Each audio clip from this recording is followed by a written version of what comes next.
Hi, this is Tim, and if you work on machines for long, you're going to run into this dreaded red PLC fault light.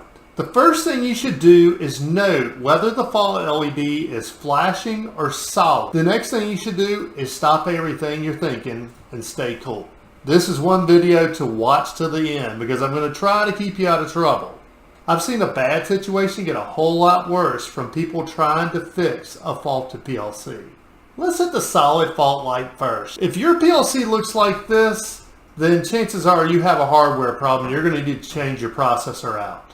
Some manuals will tell you to cycle the power to try to fix it. I'm going to tell you stop. Don't do it. First, go see if you have a backup copy of the PLC program.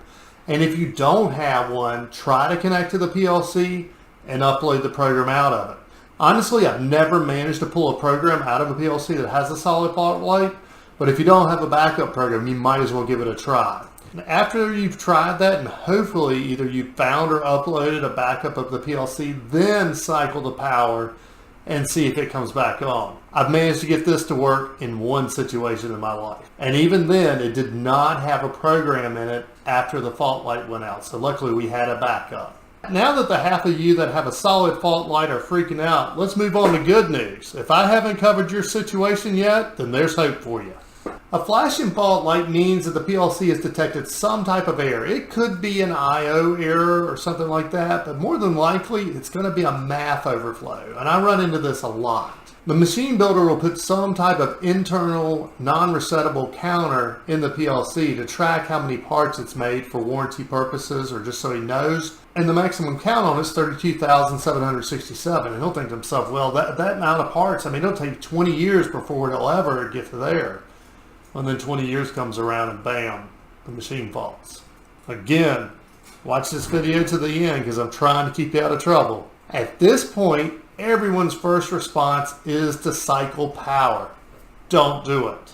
In fact, I'm getting ready to start a troubleshooting series, and that's one of the big things I'm going to hit is these people that think that the first thing you should do is cycle power.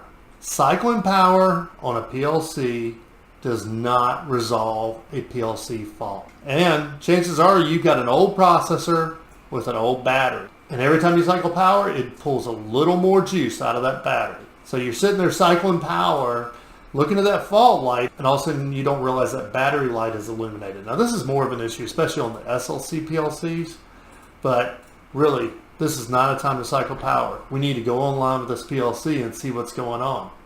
So find your right cable, go online. I'll put videos on how to do all of that in the description. Now we're online for PLC. Hopefully you found an offline copy of it so you actually have descriptions.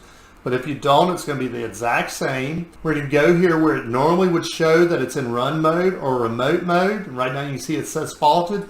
We're going to click the down arrow beside of that. And we're going to not click clear fault because once you clear the fault, there is no record of it anymore. So we're going to go to error and see what that error is. In the error description, it says expansion IO module 1 has generated an error.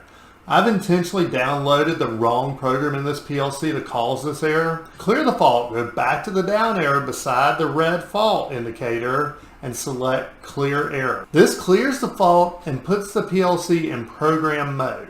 Now I'm going to switch back to run mode just to show you that it'll immediately fault again because we haven't fixed the problem. Don't keep switching it back to run mode. It's not going to fix it. You're going to have to find the root cause of your fault. All right, this time I'm going to clear the fault and I'm going to download the right program.